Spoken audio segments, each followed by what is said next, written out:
Most recently, of course, the United States spent the last 20 years in the country sinking 100,000 troops into its war and an annual cost of $100 billion. The Biden administration has in recent weeks quietly engaged Central Asian governments in the hope of using one or more of the countries as bases after the withdrawal is complete. The US has two main requests: a staging post of keeping an eye on terrorist activity in Afghanistan and temporarily hosting thousands of Afghans seeking visas. But Russia and China top resistance creating countries for US. Russia and China want to grow their influence in this region in different style than US, like through military and economically investment. Putin said the US may need the help of an old foe in extricating itself from America's longest war, and Moscow could use its significant economic and military influence in the region to jam up those plans. China is also playing their role to keep away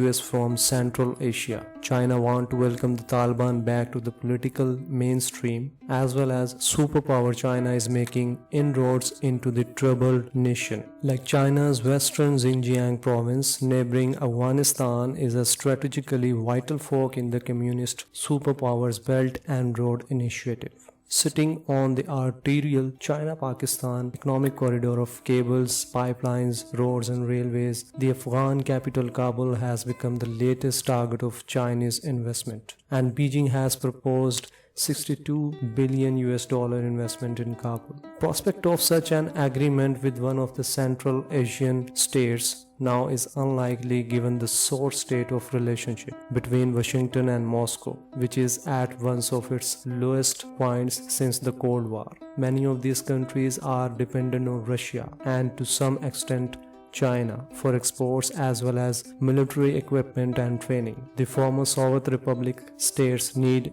tacit approval from Moscow to base US troops on their soil. Russia sees the Central Asian states regions as its area of influence, and it doesn't welcome others, particularly the United States, in those areas. Tajik economy is heavily dependent on Russia and China. Remittance from Tajik nationals working in Russia made up more than 20% of GDP in 2020, more than 20% of GDP and more than half of all external borrowing.